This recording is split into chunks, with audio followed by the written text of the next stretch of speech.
It's another beautiful Sunday afternoon. This is Rubbin Minds. Welcome. My name is Ebuka Obiuchendu. Thanks a lot for joining us on the show today. This past week has been very hard for a lot of Nigerians to take it. There's been an orgy of violence across the country, and nobody seems to be spared. Just yesterday, we did get news that a member of the Anambra State House of Assembly who was kidnapped a couple of days ago was beheaded with his head left on the streets. We're still not sure about the authenticity of that. And, we're hearing that the Anambra State governor is trying to reach out and has offered ransoms. A lot seems to be coming in. And, the Kaduna State train issue is still not solved. We still have people in custody there. Virtually every state in this country seems to have some violent story to report. And it's pretty depressing to watch this unfold. But while all of that happened, Mr. President did travel to the United Arab Emirates to condole with the president who lost his life there. And there's a lot of people wondering where does the condolence matter more, especially in a country where, everybody seems to be worried with the elections fast approaching.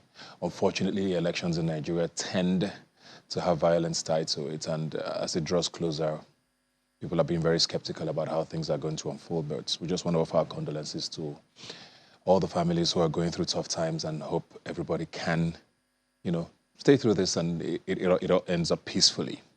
But speaking of elections, the primary season is upon us. A couple of states and parties have started their primary elections from today, House of Assembly, House of Representatives, and all of that. So we're going to be gearing into that very, very hotly as we approach the big one, the presidential primaries, with the deadline of June 3rd for all political parties. We're going to be talking parties, defections, decampings, cross-carpeting, all of that on the show today. I have here with me Fola Daniel, who's a public analyst. Thanks for being here today. My pleasure. So it's political season, but more importantly, it's primary season. Yeah. And for, I think, this election, much more than any other one, people have said that the primaries this year is probably going to be more interesting than the actual elections, considering the plethora of candidates we have. A lot of the Fourth Republic politicians came of age in this election, and we have so many of them who are trying to be president.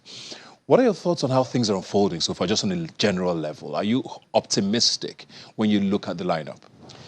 It's an oxymoron of a situation. Oxymoron because in a situation where you would have thought that people were suffering and it's really difficult for people, it's a hard time for people, then one political party decides to sell its nomination form for as much as 100 million. And you would have thought that that would debar a lot of people from contesting. And we're still seeing so many people coming out effortlessly declaring. So that's why I said it's an oxymoron of a situation. You would have thought they didn't have it.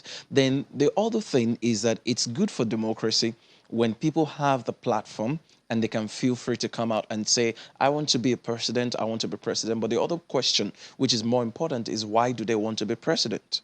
Do they just want to be president because they think that there's something in presidency that belongs to them, or because some regions believe that this presidency is our turn, or there is something that they have to offer the nation, not a region as a whole? So it's good for democracy that a lot of people feel free to contest and they are declaring. It's good. But the more important thing is, what do they really have to offer? So I'm more worried about what they have to offer than the fact that they are free to contest. But on the overall, it's a good thing for democracy. I want to talk ideology now because it's the one thing that never seems to come into the conversation here in Nigeria. All over the world, you have parties based on ideology. If you're left-leaning, if you're centrist, if you're progressive. We have all of those things in name here, but definitely not in practice. Do you think it's important for parties to have ideologies, especially in a country like this, where ideologies might not necessarily be the issue for Nigerians? We're not necessarily debating conservative or liberal issues here. We just want to get by daily. Are we at the point where ideologies are important? Should we be having that conversation? I'll shock you by saying that we have ideologies. As a nation, the political parties that we have also have ideologies. And the reason I said I'll shock you is that it's not that we don't have ideologies. It's the nature of ideologies that we have that are surprising. It's not the regular kind of ideologies that you find in the United States, where you refer to some people as Democrats or Republicans. You see, the truth about Nigerian political parties is that some parties lean towards the West, talking about the Southwest, Some parties lean towards the north, talking about the northern part of Nigeria, and some parties lean towards south-south. We all know of a particular party that has been existing for years, has only won, and will continue to win only a state, at least from the look of things, in the east. That's ABGA. And they've never been able to win any election outside of that state. Why do you think that is happening? Not on the governorship level, but I think they've won a few other elections. But you realize that the reason that is happening is because of an ideology. And the ideology is traced back to Odumegu Ojukwu. So it's not that we don't have the ideology. Look at APC. Where is it coming from? Although it was not APC, it used to be ACN. At some point, it was Action Congress. And they actually believe in the political ideologies. Well, even if it's on their lips, they believe in the political ideology of Chief Obafemi Awolowo. It's PDP that I really don't have an idea of what their ideology is about. But the most painful part for most parties, if not all the parties in Nigeria, most times we're constantly talking about tribes, we're talking about religion, we're talking about ethnicity. We're not talking about the issues that really affect Nigeria. We're not talking about who is going to fix the electricity. I read a book 2 years ago to commemorate the 60th anniversary of Nigeria. And I'm talking about security.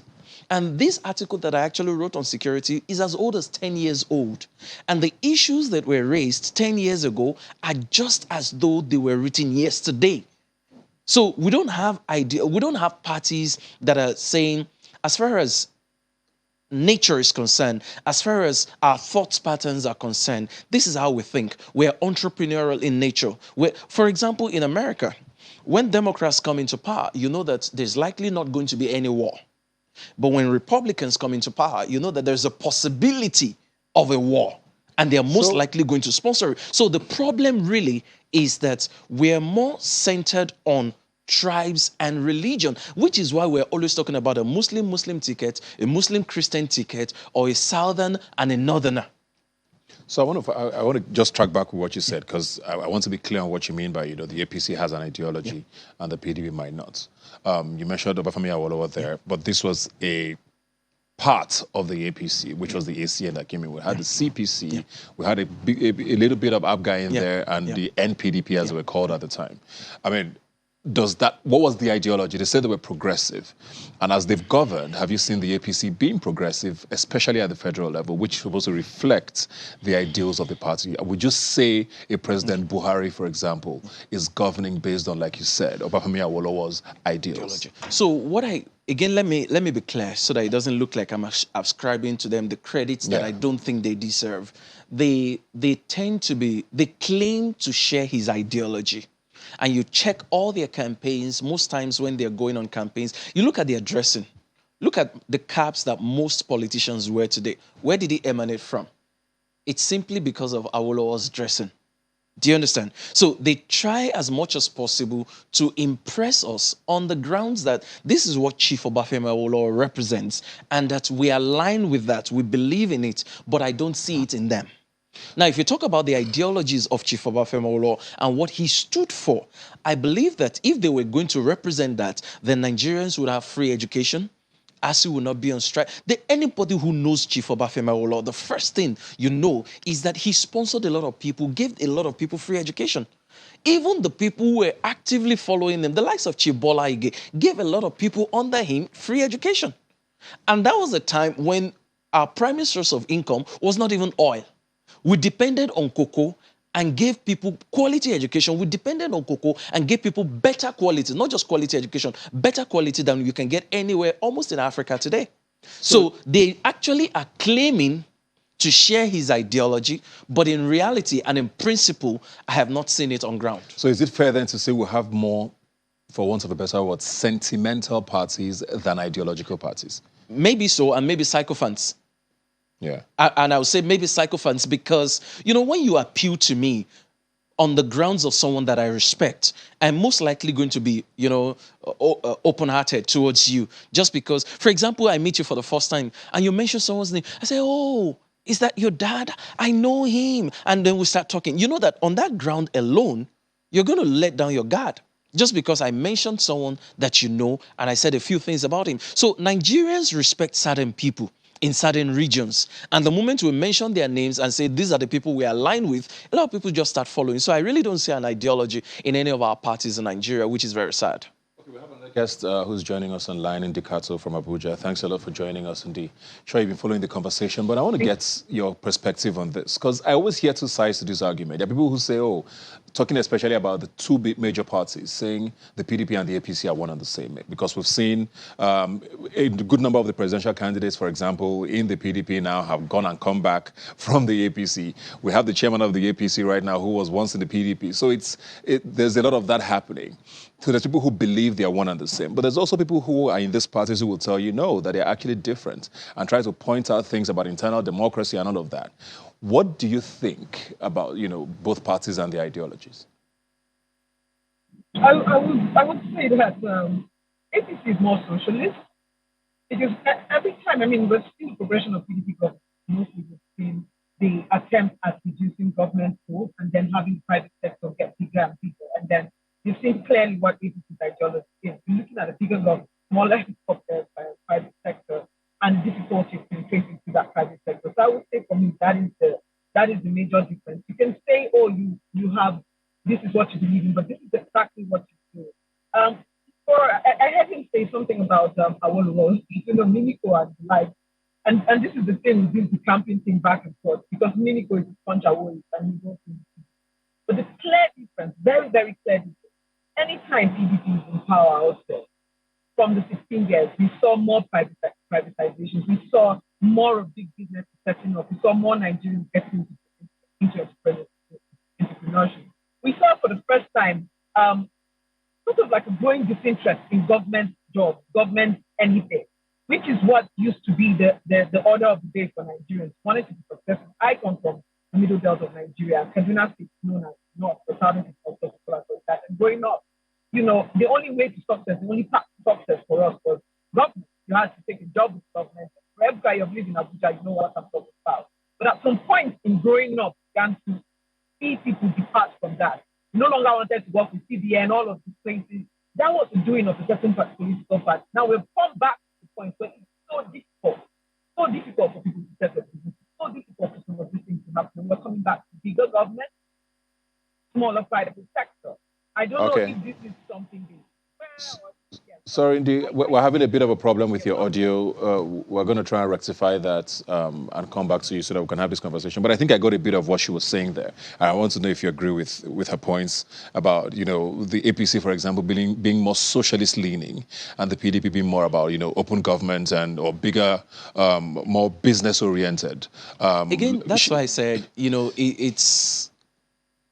it's a principle on the lips, not a principle in paper. But she's talking about even practicality. Yeah, she's saying that with other the PDP, there was more sort of a support for entrepreneurship. APC is actually socialist. Yeah. I don't think so. For example, Awolowo was a socialist. His approach was let everybody have something, and if everybody gets something, at the end of the day, it's better for all of us. So if you look at today, what exactly is the government? We have APC and we have some PDP governors. We also had PDP in power and we also had some APC governors. So let's look at those of them who have been in power at some point. What exactly can you say is the clear demarcation from the parties? What are they doing differently? I really can't say particularly, except if we now say, let's compare the performance of the governors and use the basis of the performance to judge what their ideologies are. Then we can pick maybe the Lagos State trend and compare to maybe some governors in the Southeast or in the South-South who have been PDP for a while. So in Lagos, you would see industrialization, which is not actually the habit of socialists. It's a capitalist mentality. And then the taxes, look at what happened under Governor Fashola, for example. They needed to make a lot of money because even from the days of Governor Tinubu, what happened at the time? They weren't getting federal allocation and they needed to get a lot of money. His approach was to make sure that they work on the tax system of Lagos State, and then they introduced more taxes, even though they were doing stuff for the society, but we were paying for it. We weren't getting it for free. The bus system that came into place, it wasn't a free stuff. We were paying for it. So they introduced something that looks good to the society, but it was self-sustained even by what the society was paying for it. That's not socialism. That's capitalism. So in principle, they are not capitalists, but they make it look like, so on their lips, they've given you the impression that we are for the people, we like you, we do things for you, but are you not paying for it? Is it not coming from the taxpayers' money? Have you noticed any difference, though, on a federal level in the way both parties have governed? On the federal level, I wouldn't say yes. Take, for example, under President Goodluck Jonathan, we had You Win, which was a grant for young people. Under this administration, we have Empower. Under the President Jonathan, we had an arrangement trying to work on industrialization, although for them, they didn't actually work more on roads. We heard about it and stuff like that, but it didn't happen. Under this administration, we had more on roads. Under the previous administration, security wasn't this bad. It was starting to get out of hand, but it wasn't this bad. But in this, so I can't really say that the ideology was something that stood out so well. And again, it's difficult because a lot of people have also crossed. So I really don't see the ideology. Very true, because sometimes I wonder, we have so many governors who, even while still in office, have moved across, and you wonder, okay, so where do you draw the line? You know, what should voters be looking out for then as the elections are coming? Yeah. Do parties still matter? Because I think I read an article, an international article a while ago, can't remember what exactly it was, but it said something along the lines of, even though we have two parties in Nigeria, it's literally a one-party state, because all of these guys are on a straight trajectory, depending on who's in power. Yeah, so is it important to look at parties still? Yeah, so quickly, we may not be looking at parties, and I've never been an advocate of looking for parties as far as Nigeria is concerned. In America, they basically have two-party system too. Though on paper, it is not a two-party state. So what happens is you see Democrats, you see Republicans, and you see those who are saying okay, I'm an independent and stuff like that. But really, on paper, they are not. So for Nigeria, look out for individuals who have the vision. Okay. I think we're having Dikato back. Hopefully our audio is a little better. Dee, I don't know if you heard my last question. Do you think we're still going to be looking at parties in the coming election, or do you think individuals trump parties because of this belief that they are both one and the same? We're seeing a new generation of voters. I'm sure you've been seeing what has been happening on social media. And yesterday was very exemplary. I don't know if I'm allowed to mention the candidate, but yesterday showed that it transcends social media. When you say, oh, young people, you're just talking on social media. But yesterday showed that, look, people can actually believe in a candidate and take to the streets for that candidate. Campaign with no money for that candidate. It's happening. So we see young people even threatening political parties as we speak, that if you do not give us the candidate that we prefer, we're not going to vote for you. We're going to defer back to voter apathy. So it's actually happening. This is a particular election, even where I come from, Southern Kaduna Senatorial Zone. Many people have been voting a particular party religiously, sometimes as protest votes. And for the first time, you're seeing a lot of them saying, look, this time around, if you do not give us candidates that are viable, we're just either going to not vote or we'll go to other parties and vote. And I think this is the beginning of these kinds of things to come in subsequent elections. So we're seeing that now. We're seeing it growing. We're seeing a new generation of voters. Gen Z are putting their foot into the whole thing really well right now. And that is a whole generation of, I don't even know how to describe those people. But however, you can see that, look, their own is action. Like, they back it up. They back what they say up. And we're seeing them, they are campaigning, they are putting out posters for their preferred candidates.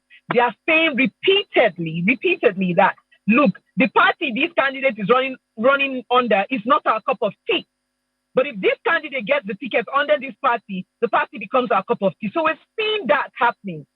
However, we still have traditional voters and those traditional party system people at the grassroots who have been doing things a certain way. But again, Gen Z is not part of that. Even us millennials, some of us are even bending towards the Gen Z side. So I think that as we're going right now, it's really going to be less about party. There are people who, once they see an umbrella or once they see broom, they are going to be voting like that. But for the first time, because you can see an election where you cannot really tell who the president is going to be. And it's something. It says something. You can't really say, see, if this person gets this. You can't draw a straight map from one person to presidency right now, via party or anywhere. And it's really telling. This is one election that so much is going to happen. And I want to point out that after the primaries, this is where it gets really dramatic. After the primaries, there's like 8 months, between 6 and 8 months till the election. So much can happen between those, within that period. So much can happen. This is the first time that they are going to have to campaign for months and months on end. So many things are going to decide. So I don't think it's just going to be, this political party, we're going with this political party, whether or not. I think people are really tired at this point. All right. I got your point there, but just to be clear on you now, because you talked about the candidates who people talked about yesterday. I'm guessing you're talking about Peter Obi. If you, for example, hypothetically speaking, were supporting a candidate in the PDP with all your heart, and they decide to run under the flag of the APC, would you still vote for them? No, I like to hold grudges, Ebuka. I like to hold grudges. The APC has put me through hell in the majority of my matter life. I do not think that yes. So the answer is definitely no. I said, so parties still matter then? Has not pleased me. In that, what I will refuse to vote for, yes. But what I would decide to vote for, party doesn't really matter. But what I would say no, what people will say no to, differs from what people will say yes to. So in terms of protest votes, this party is going to answer it for me. But in terms of, whether or not religiously, if you're not going to do the right thing, I'm going to vote for a particular party, I can't really say that parties will matter. Okay. Thank you very much, Indikato. Thank you very much, Fola Daniel. I mean, we have to continue. This conversation is going to go on all year, let's be honest, because like you said, I totally agree with you. It's a very exciting primary season. There's so much happening. For the first time in a very long time, nobody seems to know who the candidate of either party is going to be. I've seen all sorts of permutations, but it's all speculation, and we're going to be watching very closely in the coming weeks. Thanks for being here today. We'll take a break now and be right back. Please stay with us.